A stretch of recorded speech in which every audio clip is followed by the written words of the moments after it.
Everyone, another video, তোমাদের নতুন একটা ব্লগে স্বাগত সবাইকে। আজ 19শে এপ্রিল আমি যাচ্ছি কৃষ্ণনগরে। আজ থেকে কৃষ্ণনগরের যে বারদোল সেটি শুরু হতে চলেছে, আর সেটা দেখতে যাচ্ছি। আর যে কৃষ্ণনগরের রাজা কৃষ্ণচন্দ্রই এই মেলাটি প্রচলন করেছিলেন, তো সেই 12টা বিগ্রহ দিয়ে সেই বিগ্রহটি তোমাদের দেখাবো। তো ভিডিওটা লাস্ট পর্যন্ত দেখতে থাকো, ভিডিওটা খুবই ইন্টারেস্টিং হতে চলেছে। তো চলো। আর এইমাত্র আমি রাজবাড়ির মেন গেটের সামনে নেমেছি, আবার যাচ্ছি হলো রাজবাড়ির দিকে, যেখানে পুজো হচ্ছে সেখানে। তো চলো যাওয়া যাক। তো হচ্ছে রাস্তা এটা, যে সামনে কৃষ্ণনগরের থেকে আসার যে রাজবাড়ি পড়বে তার মেন গেট এটা। আর এই রাস্তাটা ধরে তোমাদের প্রবেশ করতে হবে ভিতরের দিকে। তো চলো ভিতরে। আর দেখতে পাচ্ছ কাজ চলছে এইসবে।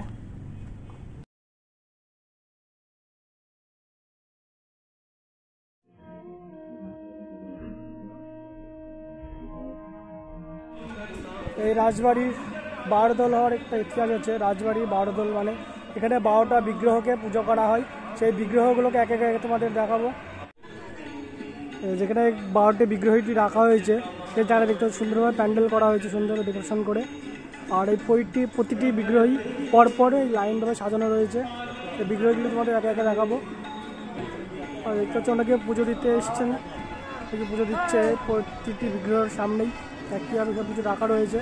আর প্রথমে তোমার যে বিগ্রহটি পড়বে সেটা শ্রী শ্রী বলরাম। আর তারপরের বিগ্রহটি তোমাদের পড়বে শ্রী বড় নারায়ণ চন্দ্র এবং শ্রী ছোট নারায়ণ চন্দ্র।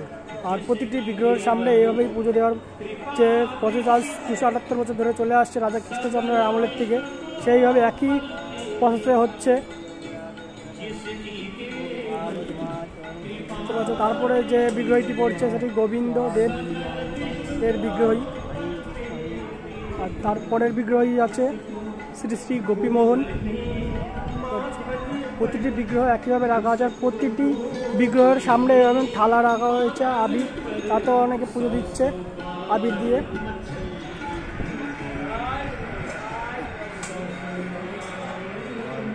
আর এই পুজো অনেক মানুষ আসছে এই পুজো দিতে এখানে। তারপরে যে বিগ্রহটি পড়ছে শ্রী গোপীনাথ এর বিগ্রহ। আর তারপরের বিগ্রহটি দেখতে পাচ্ছ ওখানে গোপাল রাখা হয়েছে একটি সিংহাসনে। আর তারপরে আছে গড়ের গোপাল। আর তারপরে দেখতে পাচ্ছ সুরধারা আছে, গোপাল আছে।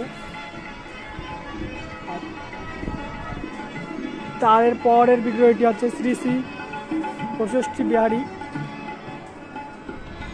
আর তারপরের বিগ্রহটি আমি তোমাদের চলে আসছি নাড়ু গোপাল। প্রতিটি বিগ্রহই একইভাবে পরপরভাবে লাইন দিয়ে সাজানো হয়েছে। এটা প্রতি বছর এইভাবে রাখা হয়।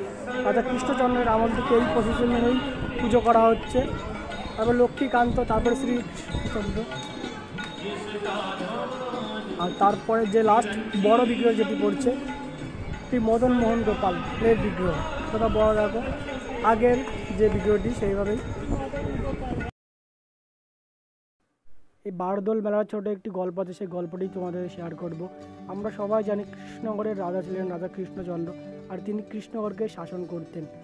রাজার দুজন সহকর্মী ছিলেন, তাদের মধ্যে একজনের বাড়ি ছিলেন বিষ্ণুনগরে।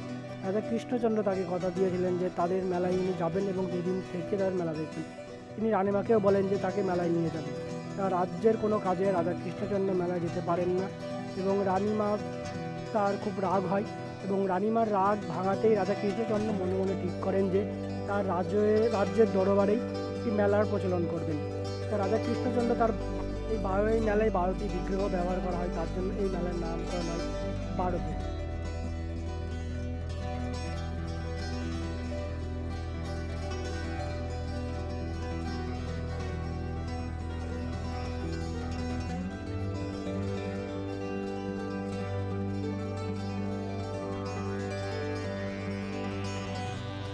পড়বে ওদের মিউজিয়াম মতন করে রাখা রয়েছে আগেকার দিনের যেসব জিনিসপত্র আছে, টেলিফোন থেকে শুরু করে নানান আসবাবপত্র, সেখানে সেই জিনিসগুলো এখানে বাইরে বের করা হয়েছে।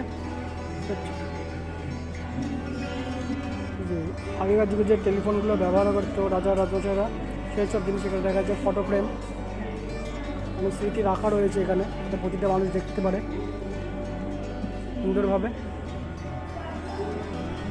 আর দেখতে পাচ্ছেন এটা শ্রী কৃষ্ণচন্দ্র নৌকাতে করে পার হচ্ছিলেন, তার ফুটেজটা এখানে তুলে ধরা হয়েছে। আর এখানে কিছু ছবি আছে কৃষ্ণচন্দ্র বা যারা রাজপুত্র তাদের। আর আগেকার দিনের যে রাজরা যে মিউজিক শুনতেন তাদের যে কলেজ যেগুলো রয়েছে।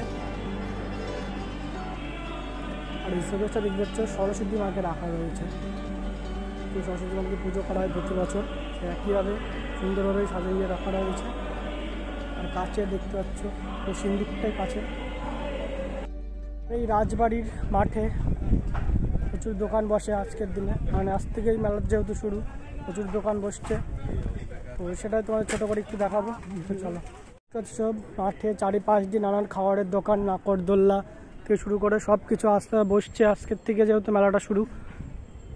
তো এখনও সব পুরোপুরি কমপ্লিট হয়নি, কয়েকদিনের মধ্যে পুরো বসা কমপ্লিট হয়েছে, একদম পুরোপুরিভাবে চালু হয়ে যাবে। আর আজ থেকে কিছু কিছু দোকান ওপেন হয়েছে, কিছু কিছু দোকানে খাবার রয়েছে দেখতে পাচ্ছ সব। আর পিছনে ফুচকার স্টল রয়েছে। এই মেলাটা অনেকটা বড়। আর এখানের মেলার যে মেন যেটা আকর্ষণ সেটা হলো সার্কাস। টারজান সার্কাস দেখতে পাচ্ছ। এই সার্কাসটা মেলার মধ্যে 2-1 দিনের মধ্যে শুরু হয়ে যাবে। সব সেট আপটা করা হয়েছে। আমি একটু দূর থেকে ভিতরে দেখতে পাচ্ছি, ঢুকতে পারি কিনা। সার্কাসের যে সেট আপটা সেটা চারি সাইড দিয়ে করা হয়েছে। আর আমাদের দেখাবো চারজনের ভিতরে জিনিসটা।